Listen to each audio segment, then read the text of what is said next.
us the lowest rate be a because that's what we do for taxpayers. Save money, but when you consistent with our bond rating. The potential we were one of the minority states in businesses to create 2007 jobs, to get a bond rating to that was participate improved just in the recently current by economy S&P and to AA positive, be well positioned to participate in the future economy, which will be export-based. Why did we choose Seabird, Brantford, and Shank? Because they came out #1 on all of the criteria, and they competed because we put an RFP out for this negotiated deal with virtually every major investment banking firm in the country. Everybody wanted this deal. Bank of America, Merrill Lynch wanted the deal. J.P. Morgan wanted the deal. J.P. Morgan Chase.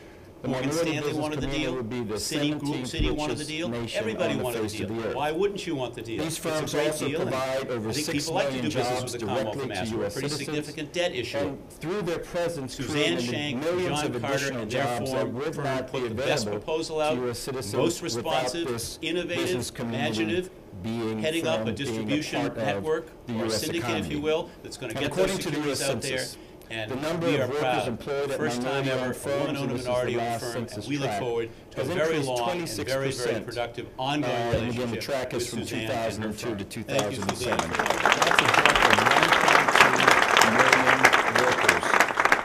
And finally, to end on just general procurement practices, our governor, Val Patrick, I think would be in agreement with everything we've been talking about here this morning.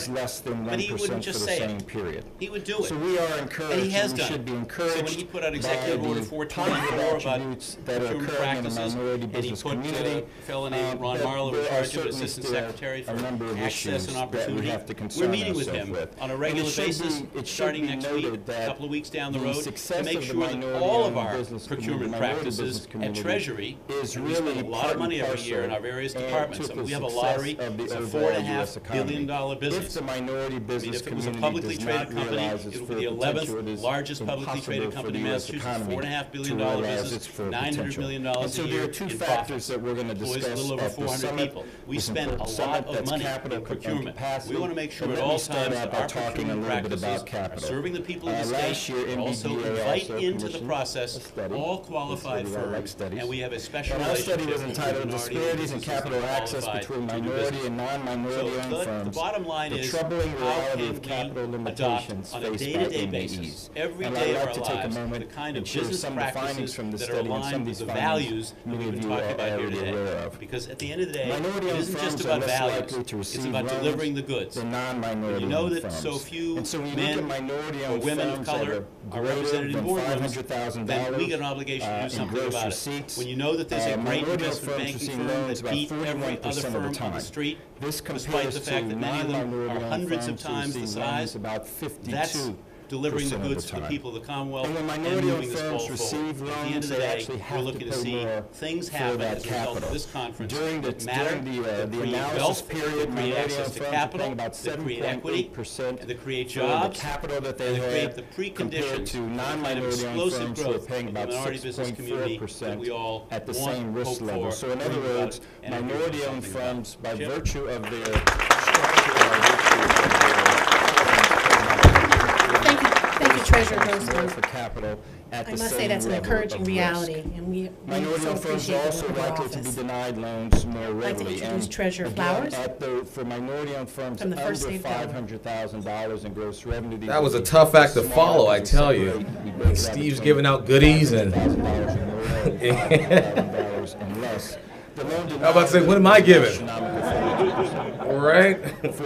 But seriously, thank you very much for having me, and thanks Dr. Fred and the wonderful staff, I think, and of course Treasurer Grossman, and unfortunately Denise, who couldn't make it. But look around this room. This is very encouraging. I've been a member of the National Minority Supplier Development Council Network. In fact, as an MBE, I actually have a small office in the office here, so I'm very passionate about these issues. And Dr. Fred has the, I should say that we had many discussions about the challenges facing MBA. So I'm very glad to see that what's going on today, and really the people who are here to really show a commitment to diversity. And this is you all should be very, very proud, because this is important. These are very challenging times, not just because of the economy, but because really where are we going from here? And I think David's presentation spoke very well to that, and really talking about what do we need to do to open the doors for minority-owned businesses going forward. So I'm hoping that my presentation, I don't have as many goodies as Steve, but I'm hoping that we can have a frank discussion. But I think it's very important for me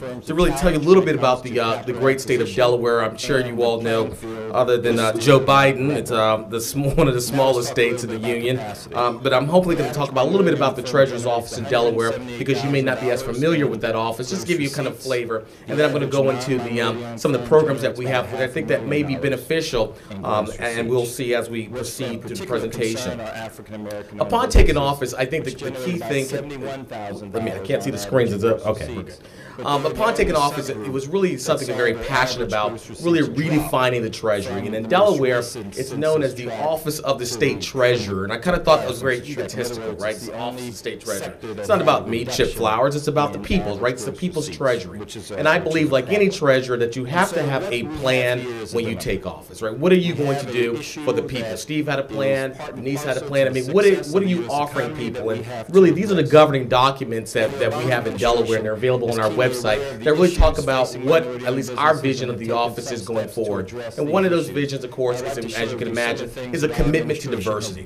We have a small office of about 23 people. Steve, how big is your office? What we're focused on is making changes in the small business community. Look at it.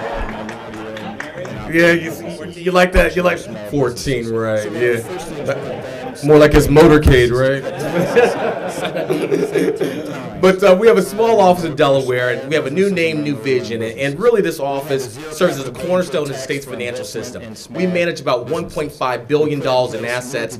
Unlike Steve and Denise, we do not manage the pension fund in Delaware. So that's managed by a separate office, but I sit on the pension board. But nevertheless, these issues obviously mirror each other, right? Whether you're managing pension money or you're managing, obviously, cash in the state of Delaware, we do have significant influence, as you can imagine, in a small state of 3 counties. $1.5 billion is a lot. I think Massachusetts has about, I think Steve said $8 billion that you guys manage in general funds, but $1.5 billion is what we manage. And really, we have a renewed focus for diversification.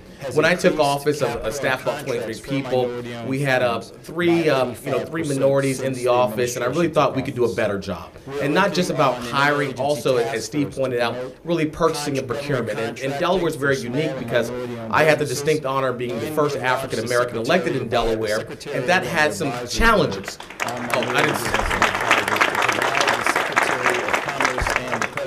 that for a plug. But that had some unique challenges, because really when you push these diversity initiatives, you have to get people to really think outside of the box and understand that it's just not being a token in the room. We want to make sure that we give contracts and give business to people who can do the job. And as Steve said so eloquently earlier, it's not about talking the talk. It's about what are you delivering. And so that's really been the message that I've been having with my Treasurer's Office, that we really talk about restoring economic prosperity in Delaware. That's our new mission, is that restoring economic prosperity. But that doesn't mean we restore it for some folks, right? It means we restore economic prosperity for everyone, including women and minority-owned businesses, and that's been very important as we adapt to the challenges of a 21st century global economy. I'm going to skip that. I'm just going to talk about a little bit of the organizational structure in case some of you all do not know. I'm sure you don't spend your time surfing the web and studying the Office of the State of Delaware's website. So this organization structure is as follows. We have an executive office of the state treasurer, which is my team. We do strategic initiatives that really talk about laying out the future. And part of that vision, as you can imagine, is supporting women and minority-owned businesses. We have the Office of Finance and Treasury Services, and that proudly says one of the offices, and Steve mentioned the bond rating of Massachusetts. Delaware is one of only a few states that has a AAA bond rating. So we make sure that, I mean, that's like the gold standard. We make sure we guard it, and so we expect our businesses, when they come in, part of the little plug that you have to always say is that how you plan to make sure that we keep it that way. So if you ever want to meet with me, make sure you say that many times, and that gets everybody excited. It's equivalent to waving the flag in Delaware. The Office of Economic Policy is a new office we created. Really, we're studying economic data. What is the impact of our decisions? How are we leveraging money? What is that looking like? How, is it impacting the minority-owned community? Do we have sufficient capital in minority-owned businesses? Because I believe, as any policymaker, that before you make a decision, you have to have the research. And as David mentioned, and I think Len and others talked about doing studies. I'm not a big fan of a lot of studies that sit on the shelf. I believe if we're going to study something, it has to have an action plan with it, right? So if there's a problem, we have a solution. So that's really what this office is tasked with. And finally, we have the Office of Disbursements